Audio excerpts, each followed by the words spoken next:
Mateus capítulo 5.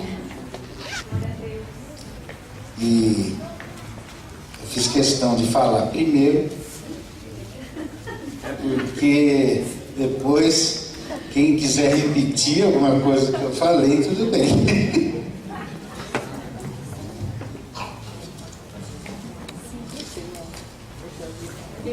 Vamos ficar em pé para lermos esse texto da Palavra de Deus. É um texto que nós estamos acostumados, não é, com ele. E às vezes pode passar desapercebido alguma coisa ou outra, uma coisa ou outra que está aqui escrito. Nós vamos ler os versículos de 13 a 16 do capítulo 5. Esse é o sermão da montanha, o sermão do monte, o sermão que está registrado aqui praticamente inteiro, primeiro sermão de Jesus, e é um sermão que a gente não cansa de ler. Aqui tem muitas lições, muitas lições, e eu ultimamente tenho terminado os meus sermões aqui, em Mateus capítulo 5, ou 6, ou 7, né? Que é o sermão da montanha. Vamos, com toda reverência e respeito, ler bem forte esses versículos 13 a 16 do capítulo 5 de Mateus. Então vamos lá. Jesus disse: vós sois o sal da terra. Ora, se o sal vier a ser insípido, como lhe restaurar o sabor? Para nada mais presta, senão para lançado fora, ser pisado pelos homens. Vós sois a luz do mundo. Não se pode esconder a cidade edificada sobre um monte, nem se acende uma candeia para colocá-la debaixo do alqueire, mas no velador, e alumia todos os que se encontram na casa. Assim brilhe também a vossa luz diante dos homens, para que vejam as vossas boas obras e glorifiquem o vosso Pai que está no céu. Senhor, estamos aqui diante da Tua palavra, estamos diante do Senhor e pedimos misericórdia, Pai. Nós necessitamos do Senhor, nós necessitamos da Tua unção, nós precisamos, ó Pai, de Ti nesta noite. Temos os ouvidos, mas queremos escutar a Tua palavra para guardá-la nos nossos corações e não mais pecarmos contra o Senhor. Ó Deus, abençoa esse povo e tem misericórdia de mim. Venha falar comigo primeiro e com todos os irmãos presentes nessa noite. Nós oramos em nome do Senhor Jesus. Amém. Amém. Pode sentar.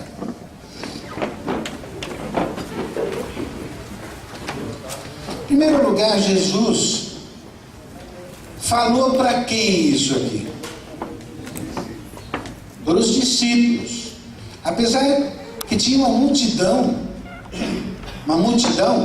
aqui diz que ele se assentou e aproximaram então os seus discípulos e ele passou a ensiná-los. E aí vem as bem-aventuranças e depois em seguida já esse texto do sal e da luz. Eu acho que toda mulher da época de Jesus sabia para que servia o sal. O sal servia e serve até hoje, primeiro, para preservar os alimentos. O sal servia para que os alimentos não apodrecessem.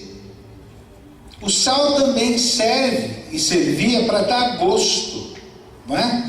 Mas toda mulher da época sabia da importância do sal e do sol para preservar os alimentos. Naquela época não tinha geladeira, não tinha freezer, etc. Não é? Mas Jesus está dizendo aqui para os discípulos. Eu pergunto, quem são os discípulos? Eu sei que nós temos discípulos aqui. Espero que todos, não é? Mas quem são os discípulos? Os discípulos são aqueles que obedecem o chamado de Jesus. Os discípulos são aqueles que, como Pedro, foi chamado e deixou o barco, deixou as redes para seguir o Senhor. Lógico que várias vezes depois ele foi encontrado pescando, era a sua profissão, mas o mais importante para ele passou a ser seguir o Mestre, aprender com o Mestre. E aqui Jesus está falando para homens, a maioria deles iletrados, a maioria deles homens simples, pescadores, não é? E está dizendo para eles o seguinte: olha, vocês são a luz do mundo, assim como o Rubens disse aqui em cima, vocês são a luz do mundo. Quem é discípulo aqui? Levanta a mão. Então diga para o irmão que é discípulo: olha, você é a luz do mundo. Nós somos a luz do mundo e o sal da terra, não é? Sal da terra. Ora, o que será que Jesus estava querendo dizer para nós? O que é ser sal? Ser sal é nós termos um caráter de bondade, nós termos um caráter de amor, nós termos um caráter da verdade, ou de verdade, nós temos um caráter semelhante ao caráter de Cristo. É lógico que os discípulos estavam ouvindo pela primeira vez isso. Qual seria a importância para os discípulos nessa palavra que eles ouviram? Vocês são o sal da terra. Pegar a palavra para si. E é por isso que eu falei para você dizer: você é o sal da terra. Mas agora você vai virar para o irmão e dizer: olha, eu sou sal da terra. Eu sou sal da terra. O sal que vai fazer preservar a terra, vai fazer com que a terra não se apodreça. O sal que vai dar sabor à humanidade. Por isso que se perder o sabor, não serve mais para nada. Eu me lembro uma história de um ex-prefeito, ex-prefeito já falecido, Dr. Nuno de Assis, lá em Bauru, e ele contou para o meu pai, se eu não me engano, que ele trabalhava no hospital de base, e ele falou assim: olha, esse hospital, se não fosse as freiras, isso estava tudo perdido. Médico com enfermeira, enfermeira com médico, etc, etc. Mas as freiras davam sabor àquele hospital na época, por causa de Cristo, não é? Elas preservavam e não deixavam apodrecer de vez aquilo tudo. E, gente, eu pergunto: como é que está a terra hoje?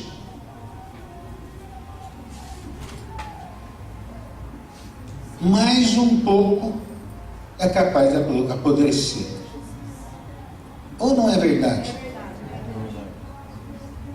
Parece que não tem mais ninguém da verdade. Parece que não tem mais ninguém salgando. O que está acontecendo com a igreja? O que está acontecendo conosco? Será que nós estamos perdendo o sabor? Será que o nosso caráter é ficar rico, é prosperar em...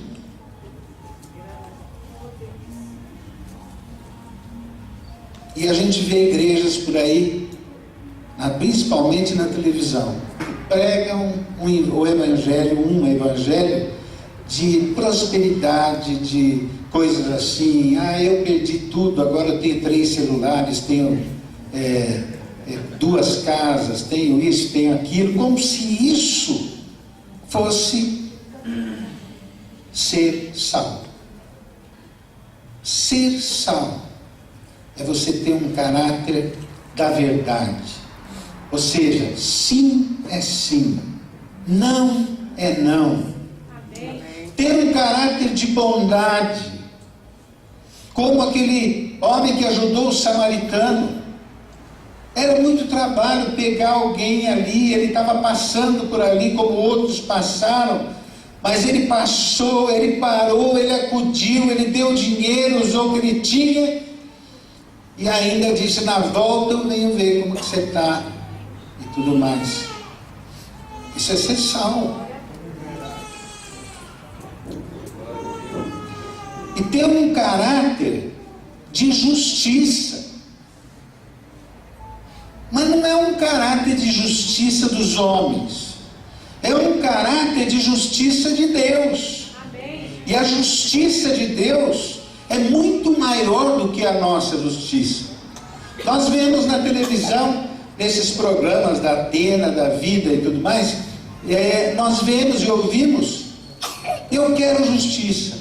Todo dia tem isso. Eu quero justiça. Mas que tipo de justiça o homem quer, o ser humano quer? Que ele morra. Que ele pegue prisão perpétua. Que ele vá para a cadeia para sofrer lá. E será que a justiça de Deus era essa? Será que a justiça de Deus é essa? A justiça de Deus é completamente diferente. Eu falei esses dias sobre Davi. E Davi, o pecado de Davi. Davi estava cochilando no seu quarto. Davi levantou, acordou, saiu para a varanda lá fora, andou para lá, andou para cá. De repente, ele viu uma mulher tomando banho. O nome dessa mulher era Betsaba. Ele olhou, de repente teve uma ideia. Chamou o seu servo. Quem é aquela mulher? É a esposa de Urias, o capitão dos capitães que está na guerra agora, do seu exército. Ah, ele não está aí? Não. Quer dizer que ela está sozinha? Tá, manda chamá-la. Ele foi, trouxe. E o que aconteceu? Ele caiu com aquela mulher, não é? Engravidou aquela mulher. Aí ele teve outra ideia. Chamou o servo: manda chamar Urias. Urias veio, saiu da guerra, veio, e ele conversou com Urias e tal, e falou: olha, você pode passar uma noite aí com a sua mulher na sua casa, e amanhã você volta para o campo de batalha. E Urias saiu dali, chegou perto da casa dele e falou: não é justo, meus homens estão na guerra, e eu vou passar uma noite em casa com a minha esposa, não é justo para com os meus homens.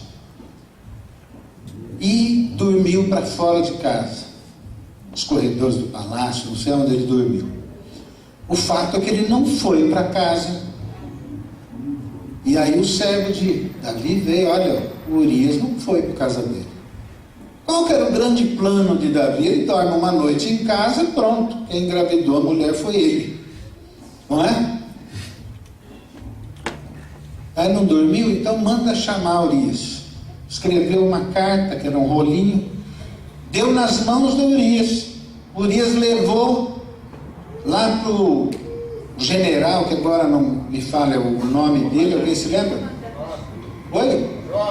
Joabe, não é? Joabe. Entrega lá para o Joabe. E Urias levou. Entregou para Joabe aquela carta, e o que estava escrito na carta? Joabe, escolha um lugar que toda hora cai uma bomba de canhão e coloque ali Urias. Bom, coitado, durou pouco, né? Foi a primeira ou a segunda bomba, pronto, morreu. Será que o pecado de Davi foi pecado pequeno? Adultério, mentira, assassinato. Mas a Bíblia no Salmo 103, e vejam lá, Salmo 103,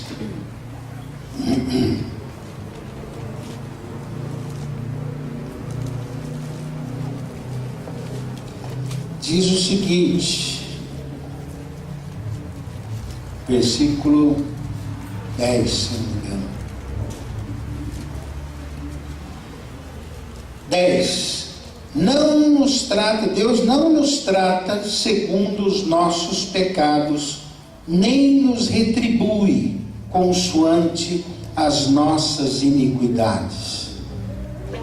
Deus não nos trata segundo os nossos pecados e não nos retribui segundo as nossas iniquidades.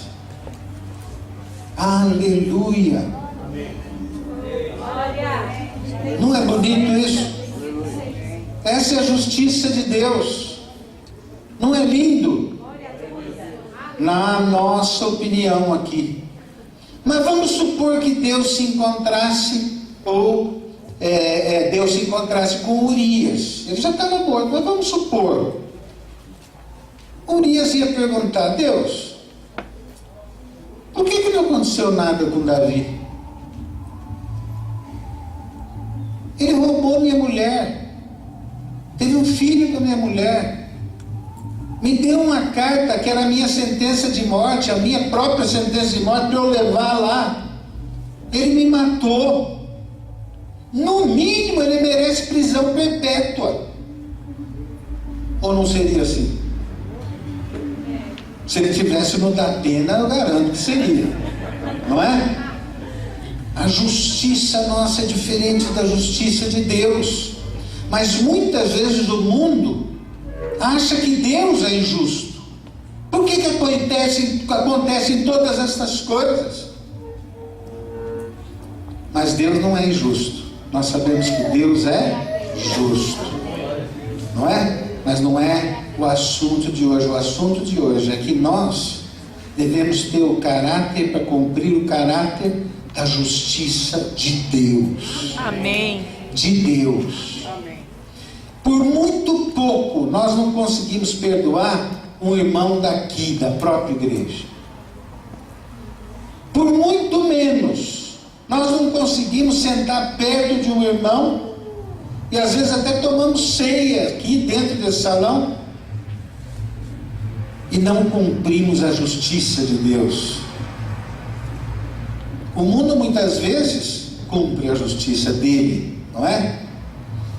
E no Brasil nem tanto, mas também agora estão cumprindo um pouco.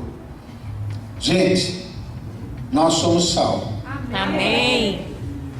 Para dar sabor a esse mundo, para preservar esse mundo. Mas Jesus não diz simplesmente que nós somos o sal, ele diz que nós somos a luz. Diga: eu sou a luz. Diga para o irmão: eu sou a luz do mundo. E o que é luz? Luz. O sal preserva, né? Preserva.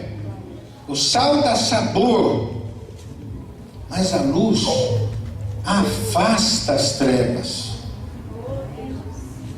A luz, presta atenção, afasta as trevas. Esse salão, se você apagar a luz, ele fica escuro, trevas, escuridão. Mas a hora que acende, nós vemos se ele está limpo, se não está limpo. Nós vemos as pessoas, dê uma olhada em volta, olha aí as pessoas. E ele afasta as trevas. A luz, quando Jesus ia chegando, os demônios já iam saindo. E o que é a luz? A luz é a vida de Jesus em nós. Amém. Amém? A vida de Jesus em nós através do seu Espírito. A luz são as boas obras que nós fazemos. A luz é a boa obra de sermos humildes de espírito, E aqui, quando vem as bem-aventuranças, que eu comecei agora a ler, elas nos dizem, não são mandamentos, elas nos dizem que feliz o homem que é assim. Jesus estava olhando no espelho, olhando para ele já tinha 30 anos, tinha aprendido muita coisa, tinha vivido muita coisa, e ele começa a dizer: feliz o homem, humilde de espírito, pobre, não é? De espírito, humilde de coração, um homem que se nega para poder fazer a vontade do Pai. Feliz o homem, ou feliz aqueles que choram, e isso é boa obra, porque Jesus não chorou simplesmente por chorar, por autocomiseração, com dó de si mesmo, mas Jesus chorou por amor. Jesus chorou por amor a Jerusalém. Jesus chorou por amor à humanidade. Jesus chorou por amor de um amigo chamado Lázaro. Chora por amor. Quantas vezes nós choramos por essa cidade? Quantas vezes nós temos chorado pelos homens dessa cidade? Isso é boa obra.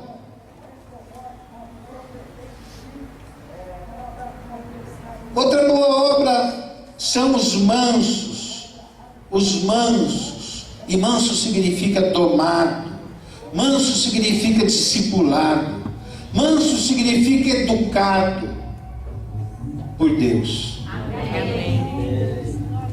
Eu sou rebelde. Eu nasci rebelde. A natureza de Adão. Não é? Mas graças a Deus, o Senhor me encontrou, ou eu encontrei o Senhor. Amém. Buscar-me-eis e me achareis quando buscares de todo o vosso coração, não é?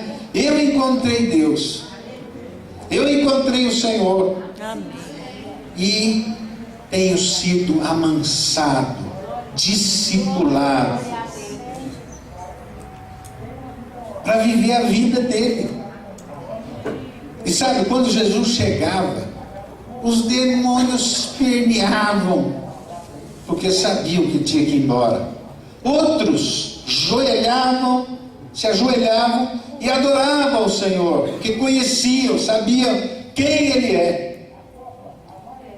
Outra boa obra é ter fome e sede de justiça. Eu já falei o que é justiça.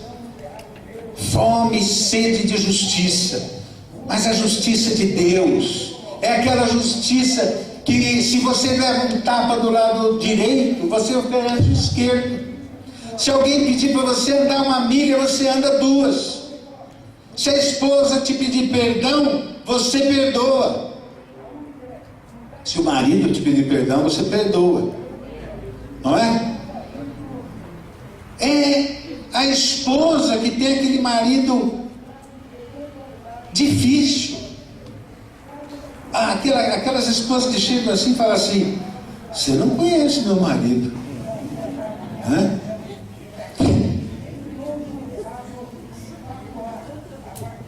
Não.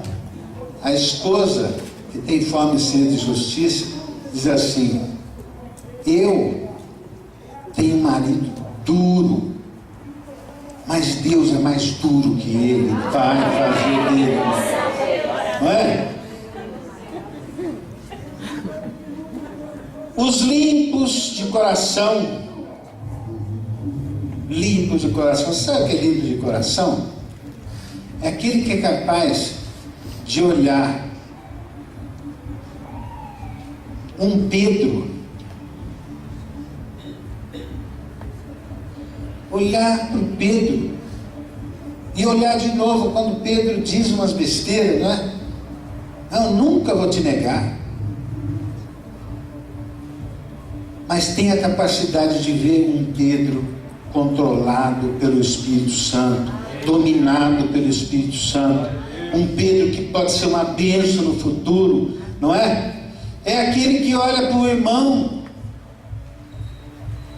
e não fala assim, xiii, esse aí.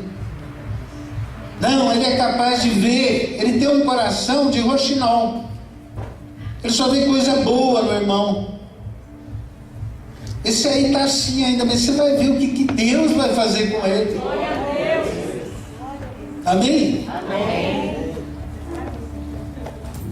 E ó, as trevas. Aleluia. Não é?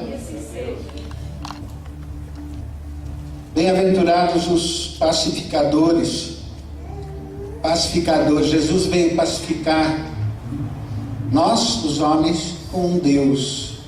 Deus com os homens. Estamos agora em paz através de Cristo com Deus, não é? Olha, não se engane, a Bíblia diz: todos pecaram. Todos pecaram. Esse todos, você está no meio. Eu estou no meio, né? O capítulo, acho que 11 de Romanos, eu não vou lá, porque essa é outra palavra.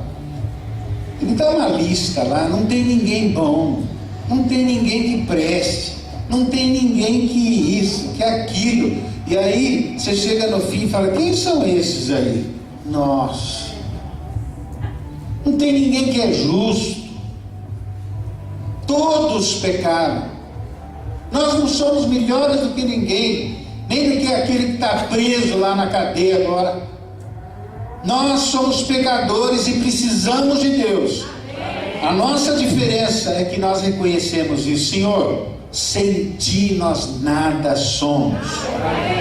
Nós só temos coisas ruins em nós. As únicas coisas boas que nós temos, Deus que colocou em nós. Amém? Amém. Pacificadores. E olha, Ele espera que nós funcionemos como pacificadores dos homens com Ele. Amém. E de Deus com os homens. Ele quer que nós façamos isso. Isso é boa obra. O evangelismo, a oração, a intercessão pelo mundo, para as trevas, ó, não é? Bem-aventurados quando nós formos injuriados e perseguirem e mentindo disserem todo mal contra nós. Regozijemos, exultemos, porque é grande o nosso galardão nos céus. Olha,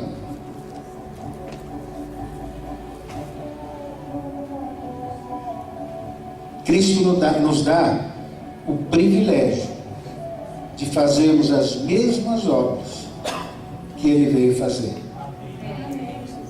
Ele foi tudo isso. Tudo isso. E assim nós seremos sal, assim nós seremos luz para a glória de Deus Pai. Amém. Não é a primeira palavra, eu vou deixar no ar o fim, porque o fim vem amanhã e depois aí, não é? Senhor, tem misericórdia de nós. Né?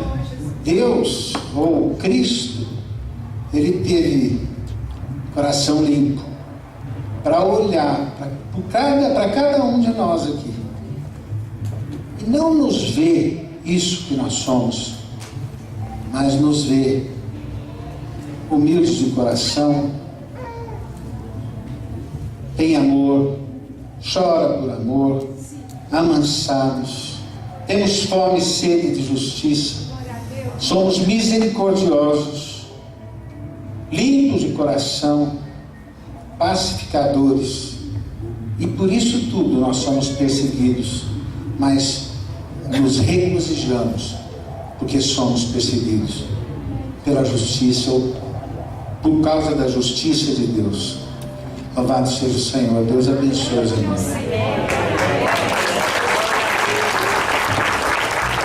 cmc.com.br é o nosso canal para compartilhar o Evangelho do Reino de Deus e o senhorio de Jesus Cristo.